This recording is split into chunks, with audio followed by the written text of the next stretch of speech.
pagi hari ini. Semoga kalian tetap sehat dan tetap semangat ya.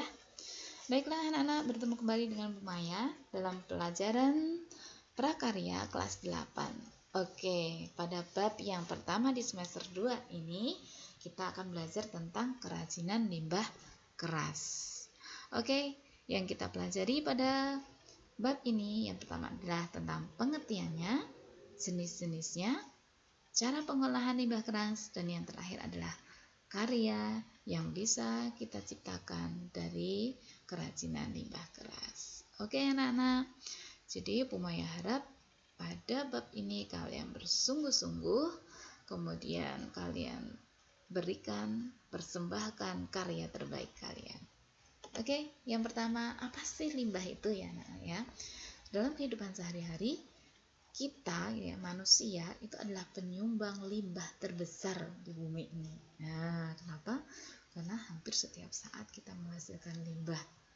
Coba misalnya kita makan snack. Ketika snacknya kita makan, kita kan akan membuang kemasannya. Nah, kemasannya itu disebut sebagai limbah. Itu baru satu contoh saja.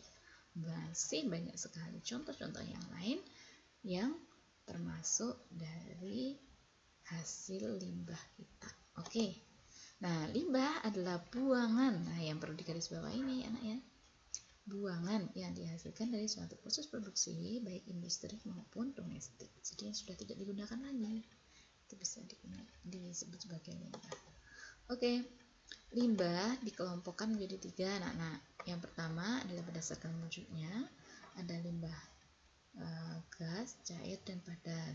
Contoh dari gas yang berupa limbah gas itu adalah pada asap kendaraan. Nah, itu ada CO. Nah, yang sangat berbahaya juga ya sebenarnya buat kita kayak gitu. Kemudian cair, contohnya adalah misalnya sisa air gilasan ketika kita mencuci pakaian. Nah, itu termasuk limbah.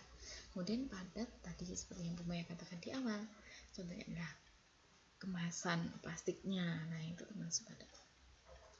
Berdasarkan sumbernya dibagi menjadi 4. Ada pertanian. Nah, ini misalnya ketika panen padi akan menghasilkan jerami ya nak ya. Nah, jerami ini dia termasuk limbah pertanian. Kemudian industri, contohnya pada industri pakaian ya akan dihasilkan limbah yang berupa kain perca. Pertambangan misalnya air raksa. Nah, pada pertambangan emas digunakan untuk memisahkan perak emas dan pasir. Kemudian, nah penyumbang yang sangat besar itu adalah limbah domestik. Limbah domestik rumah tangga ya anak-anak ya. Setiap hari kita pasti menyumbang sampah dari limbah rumah tangga ini ya. Mulai dari misalnya masak, kita juga menghasilkan limbah, cuci pakaian, dan seterusnya. Kemudian berdasarkan senyawanya, limbah organik dibagi menjadi 2. Ada senyawa organik dan anorganik ya, berdasarkan senyawanya ya. Nah, organik ini yang mudah diuraikan, yang anorganik tidak mudah diuraikan ya. Oke, 2 ini yang akan kita bahas pada bab ini anak-anak ya. Oke, next. Limbah keras. Nah, limbah keras ini adalah limbah yang berwujud keras, padat, dan tidak mudah berubah bentuk. Nah, tidak mudah diolah dan tidak mudah terurai dalam tanah. Nah, bisa kita bayangkan ya, limbah ini bahkan butuh puluhan tahun untuk bisa terurai, atau bahkan ada yang tidak bisa. Ya. Jenis limbah keras ada 2. Ada limbah keras organik dan anorganik. Kita bahas satu persatu ya. Limbah keras organik itu adalah limbah keras yang terdiri atas kandungan yang solid, padat, tidak mudah berubah bentuknya karena keras. Nah, biasanya berasal dari sumber daya alam daratan dan juga lautan. Ini berasal dari alam. Contohnya adalah ada sisik ikan, kerang laut, tulang ikan, tulang hewan, tempurung kelapa, potongan kayu, dan sebagainya. Nah, ini contohnya ya. Kemudian ada cangkang kerang, ada potongan kayu. Oke. Limbah keras anorganik sekarang. Limbah keras anorganik ini adalah limbah yang berasal dari bahan kimia tidak terbarui dan berpotensi menjadi polutan, karena sifatnya yang tidak bisa terurai di dalam tanah. Contohnya adalah plastik, pecahan keramik dan kaca, botol kaleng dan lain-lain. Oke, bisa kalian lihat ya, botol air mineral, pecahan kaca, pecahan keramik, dan juga ada botol kaleng.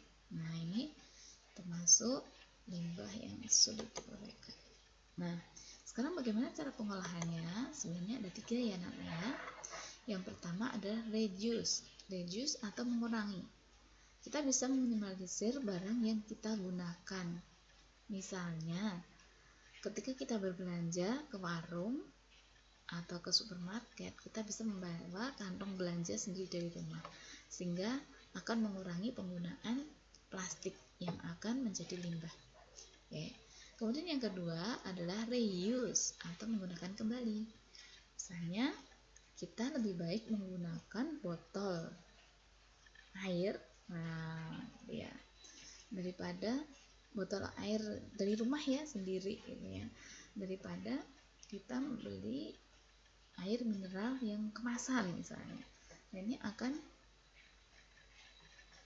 lebih bermanfaat ketika kita menggunakan kembali barang yang botol air minum tadi, daripada kita menggunakan air mineral yang dalam kemasan yang notabene harus langsung dibuang, ya, nggak boleh dipakai lagi buat wadah minum lagi. Kemudian yang ketiga, recycle atau mendaur ulang. Nah, mendaur ulang ini adalah barang yang tidak berguna itu bisa didaur ulang lagi, misalnya plastik dan sebagainya.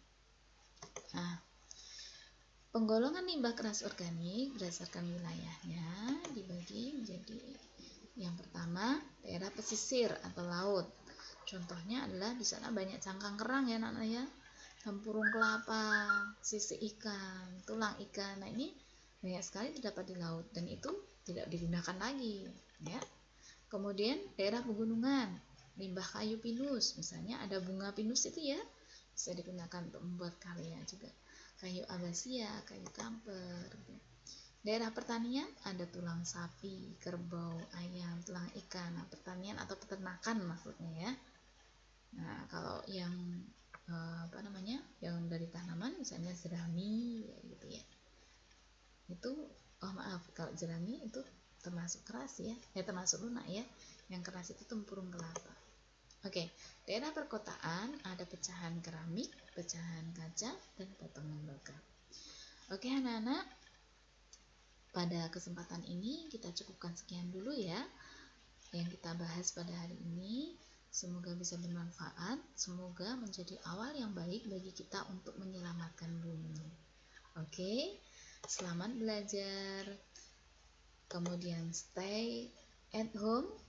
Nggak usah kemana-mana jika tidak ada hal yang sangat penting, dan bila keluar kalian harus tetap taati protokol kesehatan. Ingat 3M ya.